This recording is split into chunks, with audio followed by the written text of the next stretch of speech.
বন্ধুরা আজকে আমি আপনাদের সাথে একটা রেসিপি শেয়ার করব। সেটা হচ্ছে পমফ্রেট মাছের সর্ষে পোস্ত রেসিপি। প্রত্যেক দিন আমি মানে রান্না তো দেখাই যে রেডি রান্না, আজকে কিভাবে সর্ষে পোস্ত দিয়ে আমি মাছটা রান্না করব সেটাই আমি আপনাদের সাথে শেয়ার করব। বাজার থেকে মাছগুলো আনার পর ভালো করে ধুয়ে নিয়েছি। ধুয়ে নিয়ে নুন হলুদ মাখিয়ে নিয়েছি। আজকে এনেছিল পমফ্রেট মাছ, সাথে লোটে মাছও এনেছিল। লোটে মাছটা আজকে করব না। কড়াইয়ে তেল দিয়ে দিয়েছি। তেল গরম, যেহেতু এটা সামুদ্রিক মাছ, পমফ্রেট মাছ, ভালো করে তেলটা গরম করে তারপরে মাছটা ছাড়তে হবে। কারণ এটা যদি ভালো করে গরম না করে মাছটা দিয়ে দেওয়া হয় তেলে, তাহলে ওইটা কড়াইয়ে লেগে যাবে, ভালো করে ভাজা হবে না। টকবক করে তেলটা যখন ফুটবে, মানে টকবক করে মানে তেলটা যখন ভালো করে গরম হবে, তখন মাছটাকে দিয়ে দিতে হবে।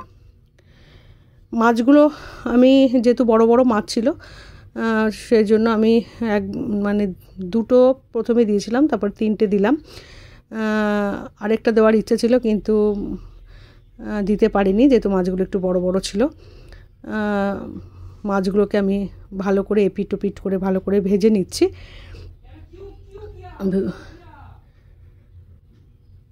সব মাছগুলোকে আমি ভালো করে ভেজে নিচ্ছি। প্রথমে মাছটাকে ভালো করে ভেজে নিয়ে তারপরে রান্নাটা করতে হবে। প্রথমে 3টে মাছ ভেজেছি, তারপরে আরও 3টে মাছ ভেজে নিলাম। আর এখানে কিছু মশলা আমি রেডি করে নিচ্ছি।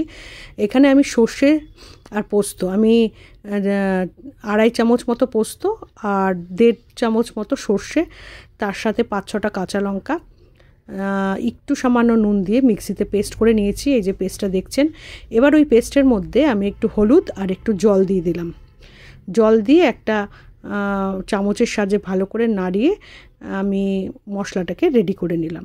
এবার এই যে ভাজা মাছগুলো দেখতে পাচ্ছেন, এই ভাজা মাছগুলোকে আমি একটা পাত্রে যেহেতু তুলে নিয়েছিলাম, এবার ওই মাছ ভাজা হওয়ার পরে সেই তেলে আমি একটা শুকনো লঙ্কাকে মাঝখান থেকে ফাটিয়ে দিয়ে দিলাম, আর একটু কালো জিরে দিয়ে দিলাম। কালো জিরে এবং শুকনো লঙ্কা ফোড়নে দিয়ে একটু নাড়িয়ে নিলাম, যাতে ফ্লেভারটা তেলের মধ্যে থাকে। এবার সমস্ত ভাজা মাছগুলোকে আমি ওই তেলের মধ্যে দিয়ে দিলাম। সমস্ত পমফ্রেট মাছ যেগুলো ভাজা করে তুলে রেখেছিলাম, এবার ওই সর্ষে পোস্ত বাটাটা, যেটা হলুদ দিয়ে মানে একটু জল দিয়ে একটা পেস্ট রেডি করে রেখেছিলাম, সেটা এবার এর মধ্যে দিয়ে দিলাম। দিয়ে এই ঝোলটাকে একটুখানি ঝোলটা কম হবে বলে, মাছ যেহেতু বেশি, আপনারা বুঝে জলটা দেবেন, মাছ অনুসারে জল দেবেন। মাছ কম হলে জলটা কম দেবেন, আর মাছ বেশি থাকলে জলটা একটু বেশি দেবেন। আমি আর একটু বেশি জল দিলাম, যেহেতু মাছটা আমার বেশি। এবার এটাকে ভালো করে ফুটতে দিতে হবে।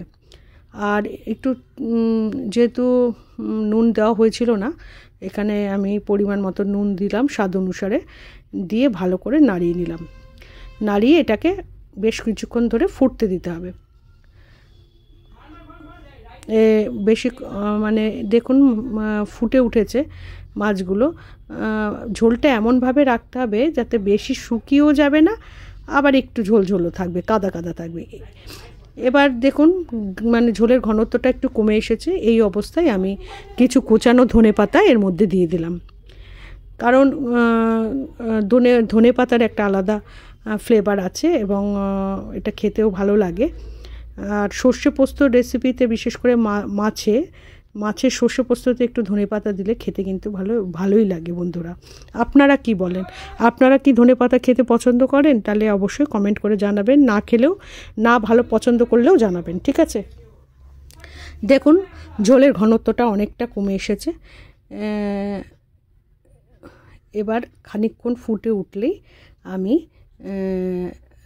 এটাকে নামিয়ে দেব। আর সব সময় সর্ষে পোস্ত বাটাতে আমি দেখেছি আমার মা কী করতো, নামানোর আগে একটু কাঁচা সর্ষের তেল দিয়ে দিত। এই দেখুন আমিও কাঁচা সর্ষের তেল দিয়ে দিলাম। কাঁচা সর্ষের তেলের একটা আলাদা ফ্লেভার আছে, আর সর্ষে পোস্ত আর ধনেপাতা দেওয়া রয়েছে।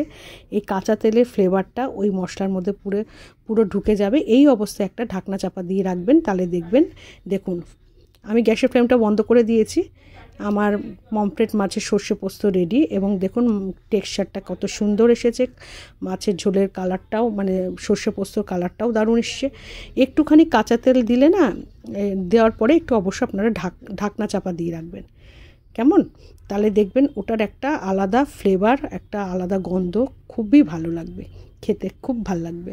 এই যে একটা থালার মধ্যে ঢেলে নিয়েছি মাছটাকে, হয়ে গেল পমফ্রেট মাছের সর্ষে পোস্ত।